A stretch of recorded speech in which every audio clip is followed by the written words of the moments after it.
Regulatory T cells, or Tregs, are used in organ transplantations to prevent allograft rejection and to treat autoimmune diseases. They suppress immune responses, thereby preventing autoimmunity, while also maintaining homeostasis and self-tolerance. Their therapeutic effects have been well documented in animals, and since they are adaptable, they make great therapeutic agents, especially when compared to current standard immunosuppressive drugs. The aim of this research was to understand the role of Tregs in modern medicine, to compare Tregs to current standard immunosuppressive drugs, to understand the role of Tregs in liver and kidney transplants, and to compare autologous and allogeneic Tregs. Immunosuppressive drugs are used to prevent immune attacks on a transplanted organ. Current drugs work by targeting common pathways of immune activation, such as calcium signaling, purine biosynthesis, and T-cell co-stimulation. These current drugs also come with potential risks, which can include altering immune surveillance for tumor antigens and microbial pathogens, as well as potential side effects, which can include infection, malignancies, nephrotoxicity, chronic rejection, and metabolic complications. As well as being great immunosuppressants, Tregs also have the ability to promote transplantation tolerance. Recent studies have shown how increased circulating and intra-organ Tregs is associated with stable graft function in kidney and lung transplantations.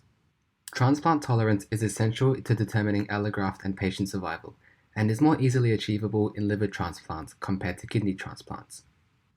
Spontaneous tolerance was possible to achieve in liver transplants. However, it was found to be time-consuming, and patients had to suffer extended exposure to immunosuppression with its growing toxicities.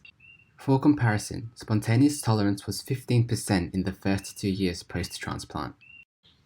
There are still multiple ongoing trials of Treg therapy in liver transplantation happening, with the aim of these trials to determine whether donor alloantigen reactive Tregs will allow more than 15% of patients to stop immunosuppression.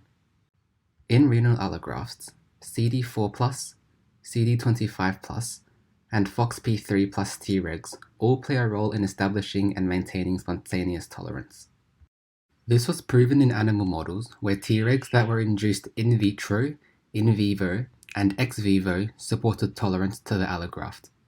And lastly, in terms of testing the efficacy of Tregs in transplant patients, it is easier to do it in liver transplant patients, as it is more challenging and riskier to do it in kidney transplant patients.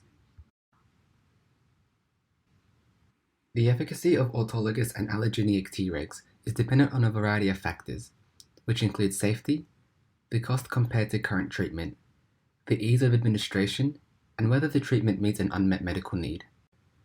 Autologous Tregs are patient-derived, tailored to a specific patient, and thereby more expensive because they have to be personalized. Allogeneic Tregs, on the other hand, are derived from matching donors, meaning they are compatible with more people and thereby more cost-effective, making them the desired choice in comparison.